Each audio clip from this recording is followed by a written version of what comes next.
Welcome to the show. I'm your host, Dennis Traynor Jr., and this week on Acronym TV, we're going to get reports from activists in Paris fighting not only the inadequate solutions being bandied about inside the corporately sponsored climate conference that seeks little more than to greenwash the coming climate catastrophe, but those same activists fighting the state of emergency that is squelching their dissent. We're going to hear from those activists later on in the show as they prepare to defy this state of emergency for what organizers say will be a historic protest on December 12th in the streets of Paris. But first, a word about Donald Trump, because not unlike the flesh-eating zombies in The Walking Dead, he has that rarest of qualities of being so repugnant and violent and yet so difficult to turn away from. Donald Trump keeps trying to jump the shark, and yet his poll numbers keep rising. By now you've heard and formed an opinion about Donald Trump saying this. He's ready to make the jump.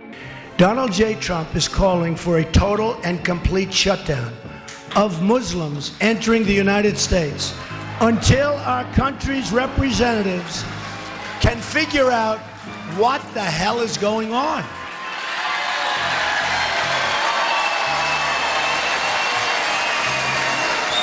We have no choice. We have no choice.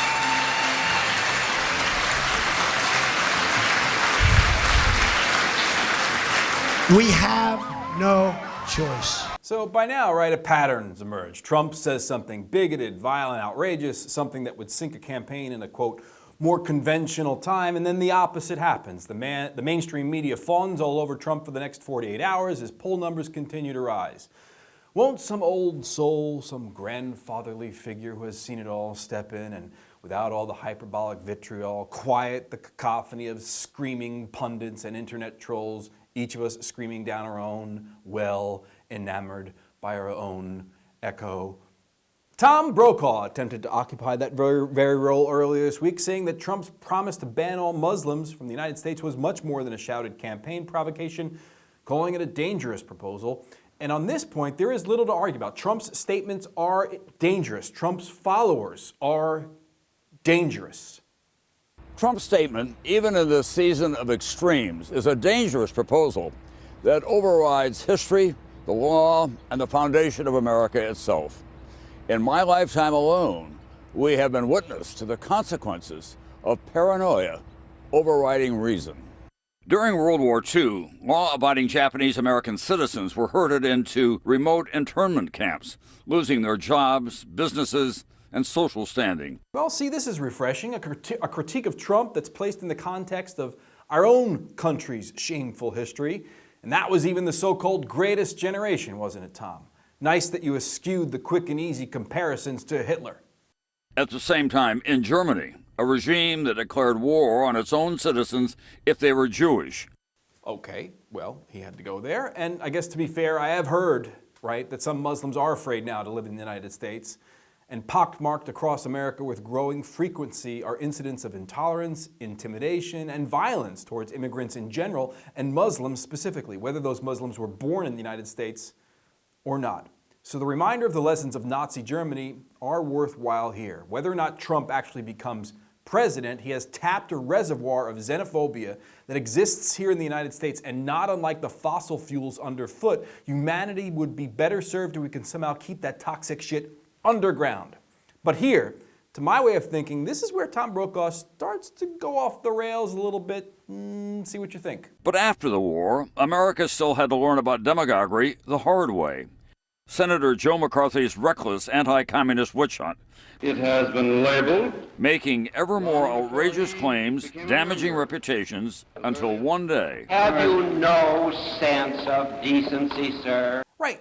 I get it, Tom. Perhaps we no longer have anti-communist witch hunts, and that's a good thing, I suppose, Mr. Brokaw, but we do have a rather myopic worldview, and one gets the privilege of speaking from the elevated platform that you, sir, occupy by either self-censoring or truly believing in their bones the lies that are woven through the remainder of your bullshit narrative to come, cue bullshit. Yes, the jihadists are radical Muslims, but they're a minority in a world with 1.5 billion Muslims. Even so, defeating ISIS will be long, hard, and expensive. Perhaps even more so now, because ISIS is likely to use Donald Trump's statements as a recruiting tool. Kareem Khan, a Muslim, responded to a different kind of recruiting. 9/11. An American citizen, he joined the American Army to show that not all Muslims are fanatics. See a quick pause there, Mr. Brokaw. You said that ISIS is likely to use Donald Trump's statements as a recruiting tool. And while that might be true, that's omitting a big fact. The fact that ISIS only exists because of our illegal, immoral, and astronomically expensive invasion and occupation of Iraq. Our boots on that ground that killed plus or minus 1 million people in a country that posed no threat to us and had nothing to do with 9/11, that did all the recruiting that ISIS needed. Also, when you put forth that everyone who fights with ISIS is motivated by a radical ideology, you are actually, in fact, wrong. As Joshua Holland writes in his notes that accompany his interview with Robert Pape, a political scientist at the University of Chicago and founder of the Chicago Project on Security and Terrorism, this view is too simplistic. Pape knows his subject. He and his colleagues have studied every suicide attack in the world since 1980, evaluating over 4,600. He says that religious fervor is not a motive unto itself. Rather, it serves as a tool for recruitment and a potent means of getting people to overcome their fear of death and natural aversion to killing innocents. According to Pape's research, underlying the outward expressions of religious fervor, ISIS goals, like those of most terrorist organizations, are distinctly earthly. What 95% of all suicide attacks have in common since 1980 is not religion, but a specific strategic motivation to respond to a military intervention, often specifically a military occupation of territory the terrorists view as their homeland or prize greatly. From Lebanon to the West Bank in the 80s and 90s to Iraq and Afghanistan up through the Paris suicide attacks we've just experienced, military intervention, and specifically when the military intervention is occupying territory, that's what prompts suicide terrorism more than anything else. In other words, Mr. Brokaw, karma is a boomerang, and U.S. foreign policy would do us all some good to stop throwing these fucking boomerangs. But go on, Mr. Brokaw. You're standing in a cemetery. What, dear sir, could you possibly be foreshadowing? An American citizen, he joined the American Army to show that not all Muslims are fanatics. He was killed in Iraq in 2007 by an IED, just 20 years old. Mr. Trump cannot exclude him from America. He has a permanent home here in Section 60 at Arlington National Cemetery. Think about that. He joined the military to show that not all Muslims were fanatics after 19 of his fellow Muslims, with box cutters, pulled off the deadliest terror attack ever on American soil. Americans, for our part, never have to risk our lives as an apology to others for being part of a fanatical group that is, without question, true now as it was when Dr. King said it, the greatest purveyor of violence in the world. Mr. Brokaw began his piece with the unchallenged view that defeating ISIS is going to be expensive, but it need not require the military. What? Brokaw didn't say that. Who said that? They have failed. They have failed. All these bombs, you send an incident in Paris happens, you send planes and you bomb more, and then it makes more people who are marginalized by society living in towns where they have no education, they have no opportunity, so they're looking for a place to live. Hello, my name is Inigo Montoya. You killed my father. Prepare to die. So what if we bombed all of these people with opportunity, with infrastructure, with schools, with medical facilities, with homes, with everything the West has? What if we gave them everything imaginable to make their lives wonderful, so that they had no need to turn away? Look at the faces of Charlie Rose and his co-hosts. They can't take this idea seriously because to hold those positions in power in the mainstream media, they can't have those ideas in their head. Mainstream media serves as a mouthpiece for the White House and the Pentagon. Simply put, it's one of the pillars that props up the American empire and the corporately controlled media, with about 10 corporations globally controlling the overwhelming majority of what we consume in terms of information and products. The narrative is going to be very limited. So Tom Brokaw and people like him are not necessarily a product of this system so much as the system is not capable of letting someone who does not think like them inside to occupy this esteemed platform that he possesses. Now, the Muslim American soldier that Brokaw is using as a prop to shame Donald Trump died as part of an occupying force in Iraq that succeeded in little except securing major dollars for U.S. contractors rebuilding the country that we just blew back to the Middle Ages, to say nothing of creating a new enemy, literally ISIS. And now we're told we have to go fight some more by the wise old white dude visiting the grave of a dead Muslim American who apparently bought the lie of American exceptionalism. That same old white guy is selling us once again, this time with the help of a gravestone you use so tastelessly as a prop, so that what, Mr. Brokaw, we can make more heroes out of soldiers, all religious, of all cultural backgrounds, willing to fight and die for the lie that you are selling? Right now, Donald Trump is a hit TV show that has overstayed his welcome. Is he dangerous? Yes, of course he is. If he were somehow to become president and continue this rhetoric, would that be even more dangerous? Yes, of course. But Trump wasn't a player on the political scene a year ago, and a year from now he may be gone. But the narrative Tom Brokaw is giving credence to, this narrative of American exceptionalism, dates back ages, leaving in its wake destruction, imperialism, occupation, and now empire. And selling that narrative is something we should all find as noxious as Donald Trump. And so I say to Tom Brokaw, have you no sense of decency, sir? but hey, I'm Dennis Trainer Jr., and you're watching Acronym TV. What do you stand for?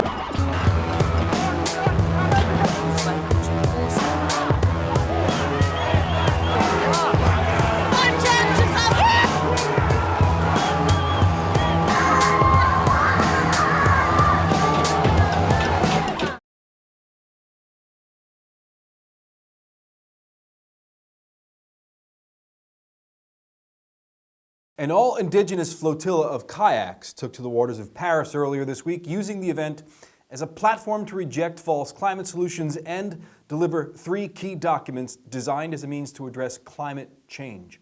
Among the organizers and participants of this event, Dallas Goldtooth of the Indigenous Environmental Network. And Dallas joins me now from Paris, France, taking a moment away from his activism and organizing. Dallas, thanks very much for joining me on Acronym TV. Thank you very much. Well, I'm happy to be here. You're part of this coalition, It Takes Roots, which has put forth a series of demands. The first among them is establishing a mandatory, not voluntary emissions cuts that would make corporations and nation states accountable for their contributions to climate change. In your mind, what does that accountability look like? Well, it's every country has a different. The numbers are different for each country, and we really wanted to target the heavy polluters of the world, the industrialized countries of the world, China, India, United States, Canada, and really make sure that they, as the big polluters, are held accountable for their contributions to the global carbon emissions. This means that we have to, as I said before, is establish a moratorium on fossil fuel development going ahead and really make that just transition towards a renewable energy system. And uplift the community-based solutions going ahead. Another demand is talking about no false solutions, a just transition. Included in these false solutions that you're saying are being put forth are carbon markets, carbon trading, and carbon offsets. How do these relate to what almost everyone seems to be calling for, which is a carbon tax, which is recognizing the fair and true cost of carbon on our climate and our societies and our way of life? How are they linked or not linked? Well, it's a fine line when you start bringing up the conversation about privatizing or commercializing Mother Earth, and you start putting price tags. As Indigenous peoples, we definitely see a lot of red flags that go up on this. I think that we, the Indigenous Environmental Network, has taken a strong stance against carbon trading and carbon markets because we've seen such schemes employed across the globe that have not only impacted but actually have destroyed entire Indigenous communities in the name of market-based mechanisms to address climate change. These red schemes of reducing environmental destruction and deforestation are nothing but business as usual approaches to addressing climate change. It's not really going to get down to the real solutions that need to happen. That's why we identify them as false solutions, because the truth of the matter is the Earth is getting hotter, and when you're talking about capitalism as a means to bring down temperature, I think you're really getting into shaky ground. So I think that as we've come out really strong and hard against carbon trading, carbon markets, because it's just frustrating because that's all that's being discussed on the inside. It's all that's being discussed inside these climate negotiations, and no one's really talking about how can we actually, or no one's really actually talking about cutting emissions at the source. So that's deeply concerning for communities that are in so-called sacrifice zones at the source of extraction. The communities at the oil refineries down the Gulf Coast, or you're on the East Coast or West Coast. It's not identifying those communities along pipeline routes or along oil train routes. What does it mean for those communities? Very little.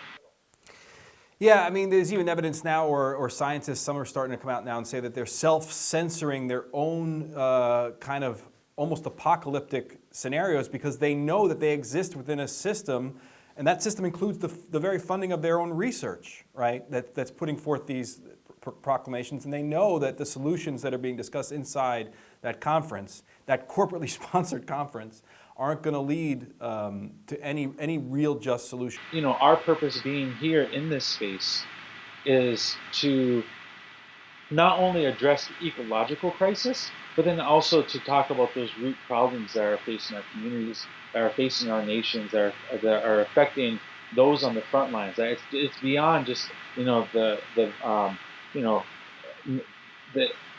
not having access to clean air or clean water, but it's also what are the greater mechanisms that are that's not allowing for our communities to move out of those situations, or what's keeping us from actually having that true conversation about how do we have that just transition to where we want to be. So I think it's definitely a conversation about self-determination and moving away from this extractive economy that's based off of capitalism, this industrialization, and this unsustainable relationship to Mother Earth.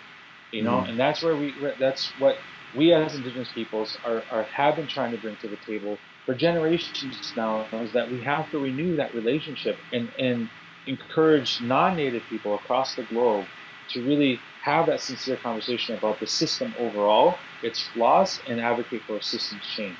I want to shift gears a little bit. I know that in addition to your activism, that you're also a comedy writer and producer and performer.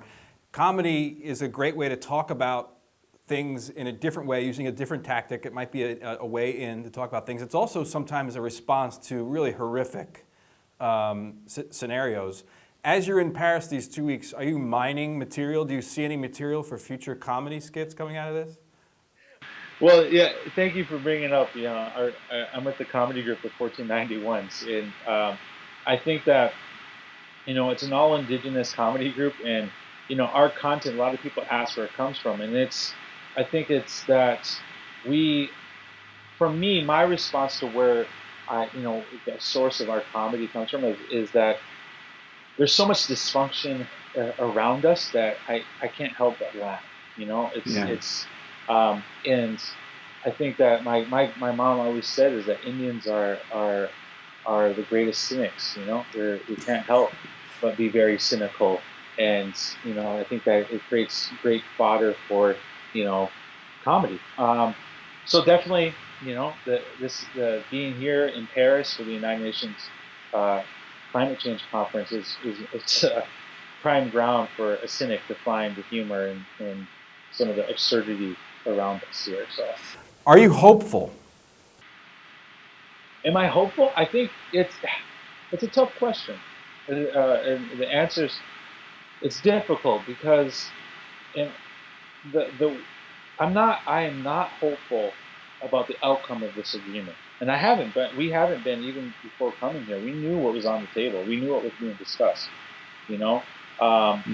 But where I find motivation, where I find passion, where I find the drive to continue is the ability to network with other Indigenous communities and frontline peoples and share this experience and knowledge about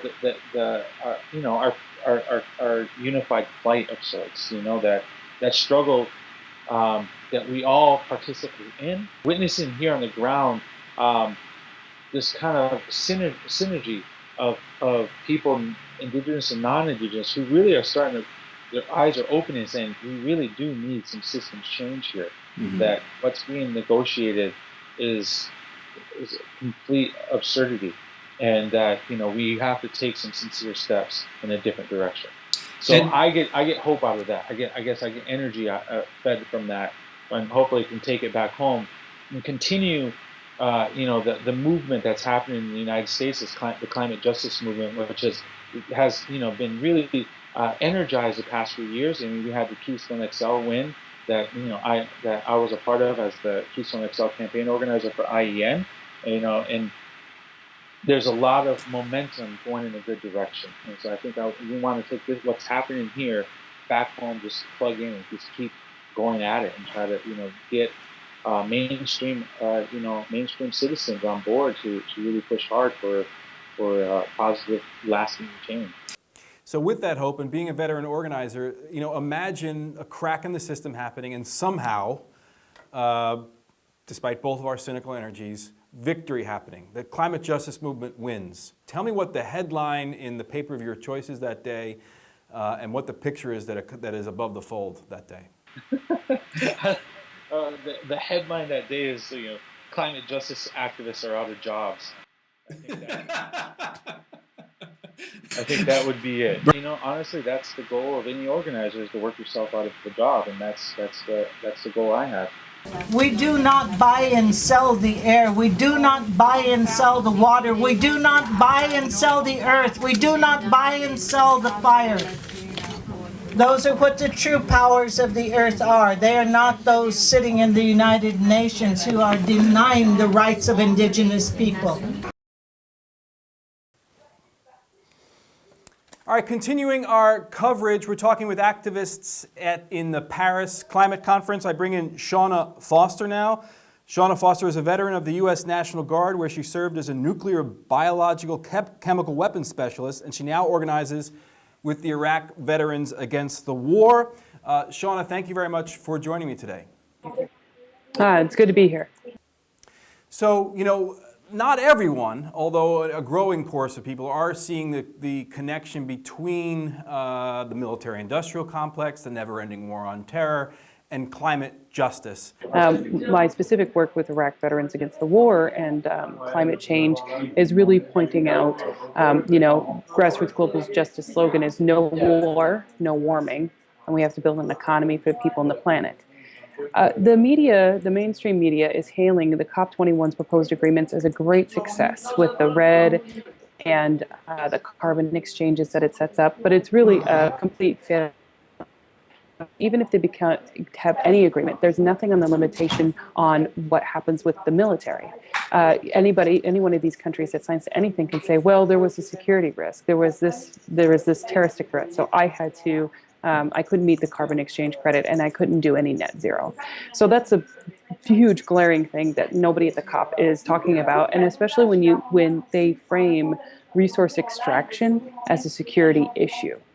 One of the big reasons for the invasion, for the Iraq war, everybody is pretty simplistic and says, well, of course it was for oil, but it's a little bit more complicated than that, because even the United States doesn't use the oil that is coming from Iraq, but the oil is part of our security. It's because we want to be able to control those oil fields and control that energy security. So it's a little bit more of a nuanced step, but to recognize how we are using military forces to protect multinational corporate profit, and how that corporate profit has to be protected for economic security.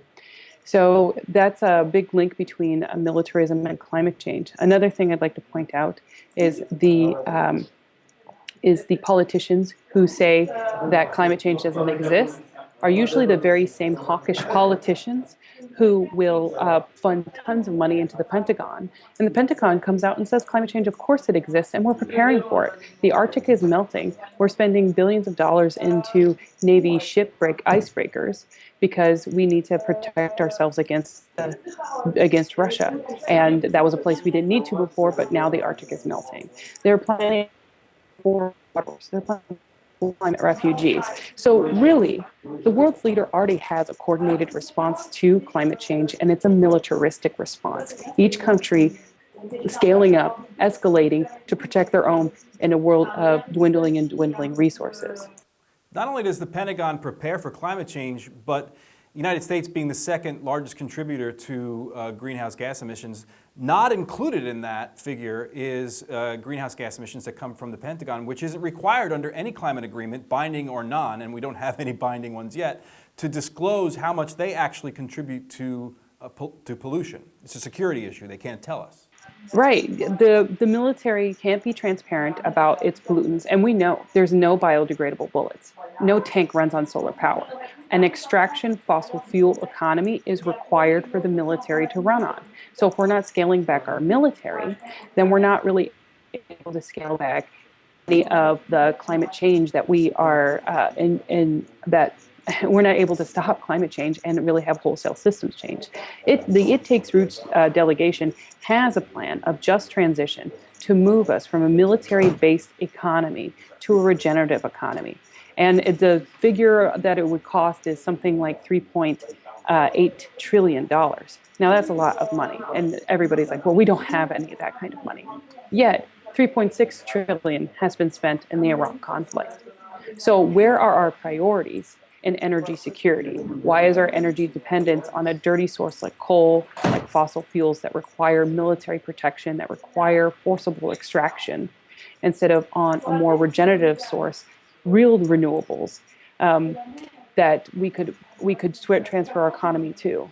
One of the things about the military is that we have this in our mind, what we need for security. And when we are like, oh my gosh, we have to do this for survival, we're able to do a complete infrastructure change. World War I, World War II.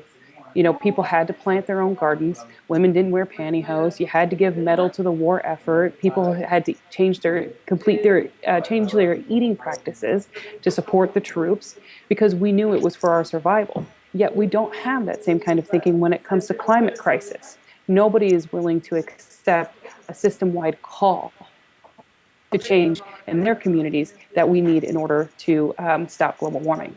You have 11 million Syrian refugees. Now, Assad is a brutal dictator. There's no getting around that. But a famine certainly didn't help anything either. The military calls these ecological disasters a threat multiplier.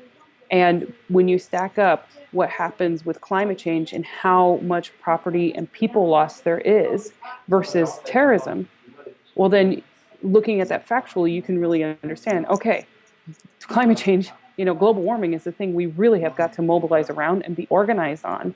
And but that, unfortunately, that's not what's grabbing the news today. It's all these individualistic little threats of people buying small arms. Shauna Foster is with the Iraq Veterans Against the War. She's in Paris right now for the 2 weeks of climate conference and protests and actions and organizing that are happening around them. Good luck, stay safe on the 12th, and thanks for joining us on Acronym TV. Thanks for having me. I'm your host, Dennis Trainer Jr., and you have been watching Acronym TV. What do you stand for? Friends, Acronym TV receives underwriting support from the following.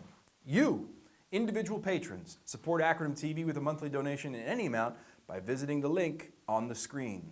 Also, Occupy.com. Occupy.com is a news and media channel amplifying the voices of the global 99%.